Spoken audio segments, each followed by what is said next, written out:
జనవరి 17వ తేదీన ఫిబ్రవరి 1వ తేదీన కాంగ్రెస్ ప్రభుత్వం ఒప్పుకొని వచ్చింది. ఎప్పుడైతే మా నాయకుడు కేసీఆర్ గారు దీని మీద పోరాటానికి రూపకల్పన చేశారో ఇటు శాసనసభలో అటు బయట బీఆర్ఎస్ పార్టీ ఒత్తిడికి తల ఒగ్గి ఈ శాసనసభలో మేము ప్రాజెక్టులు అప్పజెప్పబోమని యూటర్న్ తీసుకొని తీర్మానం చేయడం అనేటువంటిది ఇది బీఆర్ఎస్ పార్టీ విజయంగా మనం చెప్పుకోవాల్సిన అవసరం ఉంది. ఎందుకంటే బీఆర్ఎస్ పార్టీ గొంతు విప్పక ముందు వీళ్ళు అప్పజెప్పొచ్చారు. మేము గొంతు విప్పిన తర్వాత ఈ శాసనసభలో తీర్మానం చేయడం అనేటువంటిది ముమ్మాటికి మా పోరాట ఫలితం బీఆర్ఎస్ పార్టీ విజయం. అయితే ఈ శాసనసభ సమావేశాల్లో మా సభ్యులు 6 వారు పెట్టినటువంటి దాన్ని గవర్నర్ ప్రసంగానికి మీద గాని మాట్లాడినప్పుడు చాలా స్పష్టంగా ఎత్తి చూపడం జరిగింది. ఈ ప్రభుత్వం ప్రజలకిచ్చిన హామీలను ఏ రకంగా విస్మరిస్తుందో అటు ప్రభుత్వానికి ప్రజలకు కూడా శాసనసభ ద్వారా చాలా విజయవంతంగా చెప్పగలిగాం. అయితే ముఖ్యంగా సభ జరిగినటువంటి తీరు చూస్తే ఈ సభలో ఎంతసేపు ప్రభుత్వం మరి ప్రతిపక్షం మీద దాడి చేయాలనేటువంటి ధోరణి తప్ప పాలన మీద దృష్టి తక్కువైపోయింది. మరి సభా సాంప్రదాయాలు కూడా తుంగలో దొక్కారు. మా గొంతు నొక్కే ప్రయత్నం చేసినారు. మాకు పీపీటీ ప్రజెంటేషన్ ఇవ్వండి అంటే మాకేం అవకాశం ఇవ్వకుండా కేవలం ప్రభుత్వం మాత్రమే వాళ్లకు నచ్చిన దాన్ని పీపీటీ రూపంలో పెట్టారు. వాస్తవానికి చాలా విషయాలు పీపీటీలో తప్పుల తడక ఉందని చెప్పి 2 సందర్భాల్లో కూడా స్పష్టంగా ఆధారాలతో సహా నేను చూపిస్తే ప్రభుత్వం దానికి సమాధానం చెప్పలేక పారిపోయినటువంటి పరిస్థితి ఉంది. ఇవాళ కూడా నేను పీపీటీలో ఎన్ని తప్పులున్నాయో ఒక్కొక్క తప్పును ఎత్తి చూపితే సమాధానం కూడా ప్రభుత్వం నుంచి రానటువంటి పరిస్థితి కూడా మీరు చూశారు. అంటే సభలో మరి 2 అధికార పక్షానికి ప్రతిపక్షానికి సమన్యాయం చేయాల్సినటువంటి బాధ్యత ఉంటుంది. కానీ దురదృష్టం ఏంటంటే ప్రతిపక్షం గొంతు నొక్కుతూ ప్రతిపక్షానికి పీపీటీ ప్రజెంటేషన్ ఇవ్వకుండా ఏకపక్షంగా వ్యవహరించారు. ఇప్పుడు మేము కొద్దిసేపట్లో మీడియాకు ఫ్యాక్ట్ ప్రజెంటేషన్ కూడా వాస్తవాలను కూడా విడుదల చేయబోతా ఉన్నాం. మీడియా దయచేసి దాన్ని ప్రచారం చేసి ప్రజలకు చూపించాలని చెప్పి నేను మీడియాని కోరుతా ఉన్నాం. ఎందుకంటే శాసనసభలో మాకు అవకాశం ఇవ్వలేదు.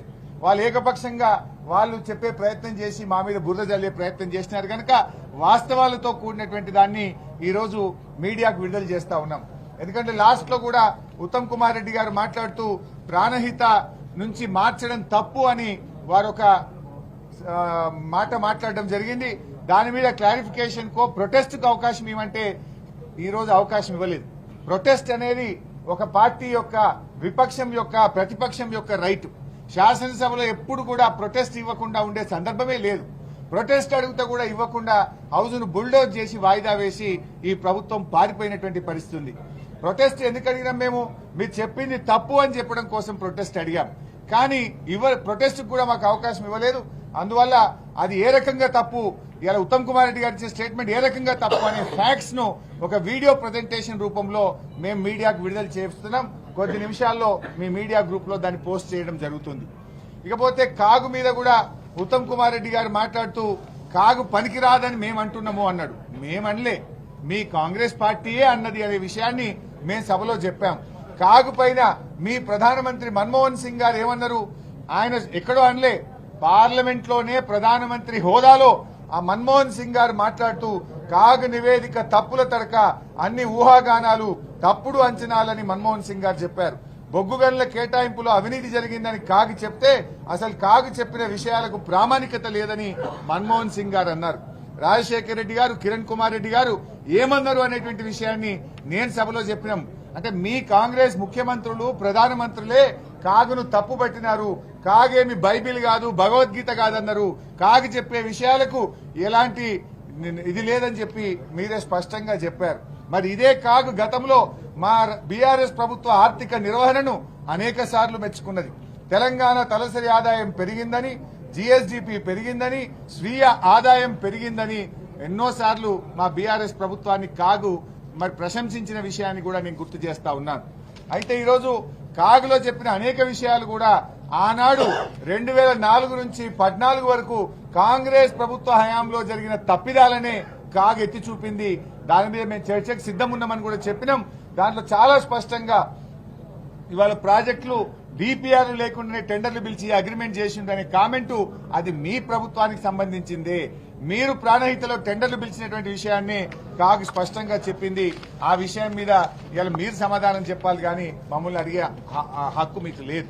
ఇవాళ సాగునీటి రంగం పైన వారు ప్రకటించినటువంటి శ్వేతపత్రం అనేది ఒక అబద్దాల పత్రం, ఫుల్ ఆఫ్ లైస్. ఇట్స్ అది వైట్ పేపర్ కాదు, ఫాల్స్ పేపర్ అని నేను సభలో కూడా స్పష్టంగా చెప్పాం. తప్పులను కూడా ఎత్తి చూపాం.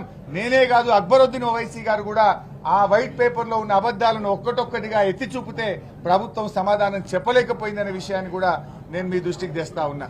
ముఖ్యంగా ఈరోజు పార్లమెంట్ ఎన్నికల్లో లబ్ధి పొందాలని మేడిగడ్డ వ్యవహారాన్ని భూతద్దంలో పెట్టి చూపించే ప్రయత్నం. రేపు ఎట్లాగూ లోక్సభ ఎన్నికలు వస్తున్నాయి, దాంట్లో ఏదో 4 ఓట్లు సంపాదించాలనేటువంటి తాపత్రయం ఇవాళ ప్రభుత్వంలో కనబడ్డది. ఇవాళ నేను ఒకటే చెప్తా ఉన్నా, మీరు రాజకీయంగా మా మీద బురద జల్లాలనుకుంటే చల్లండి, ఇంకో రూపంలో రాజకీయంగా విమర్శించండి, కానీ ప్రాజెక్టును మాత్రం దయచేసి ఈ వానకాలం లోపలనే మరమ్మతులు చేసి సేఫ్ జోన్ కు తేవాలని మేము ప్రభుత్వానికి సభలో చెప్పాం, బయట కూడా చెప్తా ఉన్నాం. మీరు ఆలస్యం చేస్తే, మా మీద బురద జల్లాలనే ప్రయత్నం చేస్తే రేపు రైతులకు బురద కూడా మిగిలిన పరిస్థితి ఉంటది. కాంగ్రెస్ పార్టీకి పుట్టగతులు లేకుండా పోతాయి, జాగ్రత్త అని చెప్పి కూడా మేము హెచ్చరిస్తా ఉన్నాం. ఎందుకంటే మీ ప్రయత్నం మా మీద బురద జల్లాలనే ప్రయత్నం కనబడతా ఉంది. ఒక అధికార వ్యవహారం మీద దృష్టి పెట్టడం కంటే కూడా మీరెంతసేపు ప్రతిపక్షం మీద దాడి చేయాలనే ధోరణే మీలో కనబడతా ఉంది. అయితే ఇవాళ జరిగిన చర్చ మీరందరూ కూడా చూశారు. మమ్మల్ని ఇరికించబోయి వారే బోల్తా పడ్డారు. సెల్ఫ్ గోల్ కొట్టుకున్నటువంటి పరిస్థితి ఉంది. కేఆర్ఎంబీ విషయంలో ఆ రోజు చర్చలో కూడా కాంగ్రెస్ పార్టీ సెల్ఫ్ గోల్ కొట్టుకున్నది. ఇవాళ కూడా ఈ వైట్ పేపర్ విషయంలో కూడా కాంగ్రెస్ పార్టీ సెల్ఫ్ గోలే కొట్టుకున్నది. మేము అడిగిన ప్రశ్నలకు దేనికి కూడా సమాధానం చెప్పలేదు. వాళ్ళు చెప్పిన అబద్దాలను, వాళ్ళు చెప్పిన తప్పులను ఒక్కటొక్కటి ఎత్తి చూపితే కనీసం సమాధానం కూడా చెప్పలేనటువంటి పరిస్థితి ఉన్నది. ఆయకట్టు మీద అబద్దాలు ఆడారు, స్థిరీకరణపై కూడా వాళ్ళు వాస్తవాలను దాచిపెట్టారు. కాళేశ్వరం ప్రాజెక్టు ఆయకట్టు విషయంలో అబద్దాలు, కాళేశ్వరం ప్రాజెక్టు స్థిరీకరణ సాధించినాం. చెరువులకు గాని, ఎస్ఆర్ఎస్పీకి గాని, అదేవిధంగా చెక్ డ్యాంల కింద గాని, నిజాం సాగర్ లో గాని స్థిరీకరణ జరిగింది అని చెప్తే దాని మీద వాళ్ళు దాచిపెట్టే ప్రయత్నం చేసినారు. ఇలా ఎస్ఆర్ఎస్పీ స్టేజ్ 2 కు నీళ్లు పోయింది నిజం కాదా?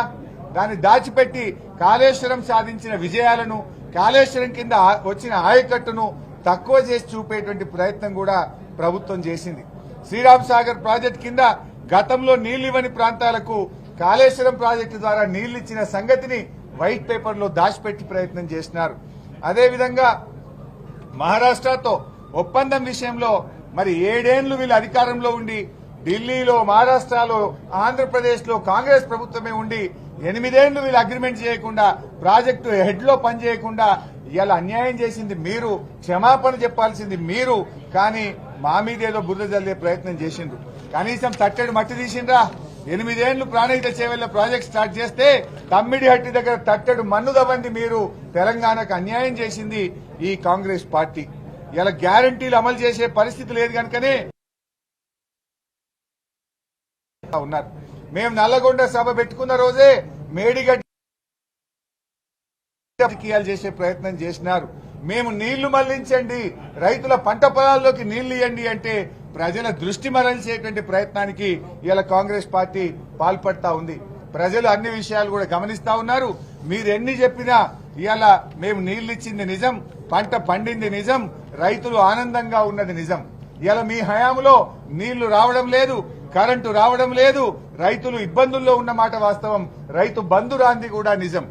ఏది ఏమైనా ఇవాళ ఒకటి ఉంటది, కంచు మోగినట్టు కనకంబు మోగున అనే ఒక సామెత ఉంది. ఇవాళ మీకు మందబలం ఉందనో, అధికారం ఉందనో గట్టిగా మీరు సభలో మాట్లాడొచ్చు, కానీ ఏనాటికైనా కంచు కంచే, కనకం కనకమే అవుతుంది. తప్పకుండా ఇవాళ రాబోయే రోజుల్లో మేమేందో ప్రజలకు తెలుసు. ఎందుకంటే మేము నిత్యం ప్రజల మధ్య ఉన్నాం, ప్రజల కోసం పనిచేసినాం. అధికారంలో ఉన్నా, ప్రతిపక్షంలో ఉన్నా మాదెప్పుడు తెలంగాణ ప్రజల పక్షమే. మీరు ఇలా మందబలంతో మమ్మల్ని తిట్టించే ప్రయత్నం చేసినారు. ఇలా మా సభ్యులకు అవకాశం ఇవ్వమంటే నేను గాక ఒక్క పల్లా రాజేశ్వర రెడ్డి గారికి అవకాశం ఇచ్చారు. వాళ్ళ తరఫున మాత్రం 20 మందిని మాట్లాడించే ప్రయత్నం చేసినారు. నేను సభలో మాట్లాడుతుంటే ఒక్కొక్కసారి 8 మంది మంత్రులు ఒకరి తర్వాత ఒకరు 5 నిమిషాలకు ఒకసారి నన్ను మాట్లాడనీయకుండా ఏ రకంగా నన్ను అడ్డుకునే ప్రయత్నం చేసినారో కూడా రాష్ట్ర ప్రజలు గమనిస్తా ఉన్నారు. మీరందరూ కూడా చూశారు కదా, మేము మాట్లాడగానే 5 నిమిషాలు కాకముందే ఒక మంత్రి లేస్తాడు. దానికి సమాధానం చెప్పాలన్నా వైట్ పేపర్ మీద మాట్లాడాలన్నా క్లారిఫికేషన్ కి అవకాశం ఇవ్వమంటే క్లారిఫికేషన్ కి అవకాశం ఇవ్వరు. ఎందుకు ఈ పని చేస్తున్నారు? మీ దగ్గర సమాధానం లేదు. మీ దగ్గర మేము మాట్లాడుతుంటే ఎక్కడ డిఫెన్స్ లో పడుతున్నామనో, మేము మాట్లాడుతుంటే మీ తప్పిదాలు ఎక్కడ బయటకు వస్తాయనో, మేము మాట్లాడుతుంటే మీరు చెప్పిన తప్పులు, మీరు చెప్పిన అబద్దాలు బయటకు వస్తాయని చెప్పి అడ్డుకునేటువంటి ప్రయత్నం చేస్తా ఉన్నారు. మీరు మమ్మల్ని సభలో అడ్డుకోవచ్చు, కానీ ప్రజాక్షేత్రంలో అడ్డుకోలేరు. ఎప్పటికైనా నిజాలే నిలబడతాయి, నిజాలే ప్రజల ముందు ఉంటాయి. తాత్కాలికంగా అబద్దం వేగంగా